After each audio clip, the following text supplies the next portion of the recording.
Hi friends, তোমরা সবাই কেমন আছো? আশা করি সবাই ভালো আছো। এখন না ছোটো মাছের এত অভাব যে পাওয়াই যায় না, কিন্তু ভাগ্যিস আজকে আমার শ্বশুরমশাই পেয়েছে। উনি অনেক দিন থেকে খেতে চেয়েছিল, তাই আমি রান্না করব চাপলে মাছ আর আলু বেগুন দিয়ে চচ্চড়ি।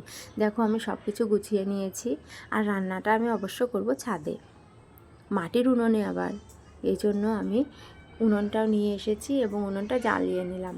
তারপরে উনুনে কড়াইটা বসিয়ে দিলাম। এরপরে মাছগুলো লবণ হলুদ দিয়ে ভালো করে মেখে নিলাম। কড়াই গরম হয়ে গেছে, কড়াইয়ে তেল দিয়ে দিলাম এবং মাছগুলোও দিয়ে দিলাম আমি। মাছগুলো ভাজা হতে হতে তোমাদের আমি আমাদের ছাদের পরিবেশটা একটু দেখিয়ে দিচ্ছি। এই দেখো মাছ ভাজা হয়ে গেছে, এবার আমি মাছগুলো নামিয়ে নেব।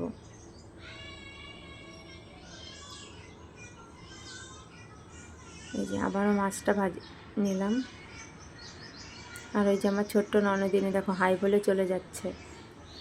মাছ ভাজা হয়ে গেছে, কড়াইয়ের মধ্যে তেল দিয়ে আমি শুকনো লঙ্কা, জিরে, তেজপাতা দিয়ে দিলাম। এবার আমি কাঁচা লঙ্কাও দিয়ে দিলাম, তারপরে আদা কুচি ও একটু রসুন কুচি দিয়ে দিলাম। তোমরা চাইলে নাও দিতে পারো আদা কুচি, রসুন কুচি। এরপরে আলুগুলো দিয়ে দিলাম, আলুগুলো একটু ভালোভাবে ভেজে নেব।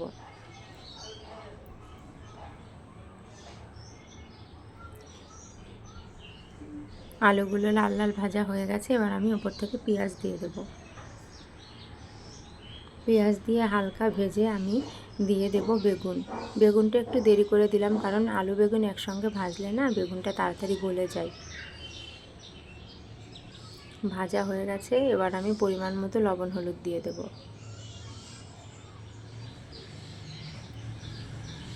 আর একটুখানি ভালোভাবে নেড়ে চেড়ে নেব।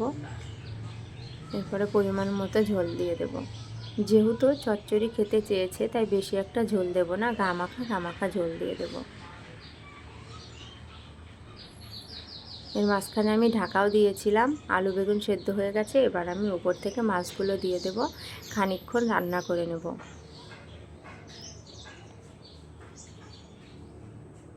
ওপর থেকে ধনেপাতা ছড়িয়ে দেব।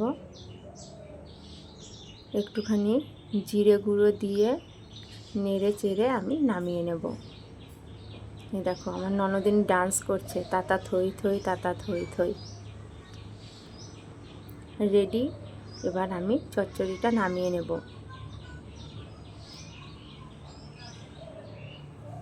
এবার সার্ভ করব। ওরা খেয়ে বলছিল খুব টেস্ট হয়েছে। ভিডিওটা যদি ভালো লেগে থাকে প্লিজ লাইক, কমেন্ট, শেয়ার ও সাবস্ক্রাইব করে দিও। ধন্যবাদ সবাইকে।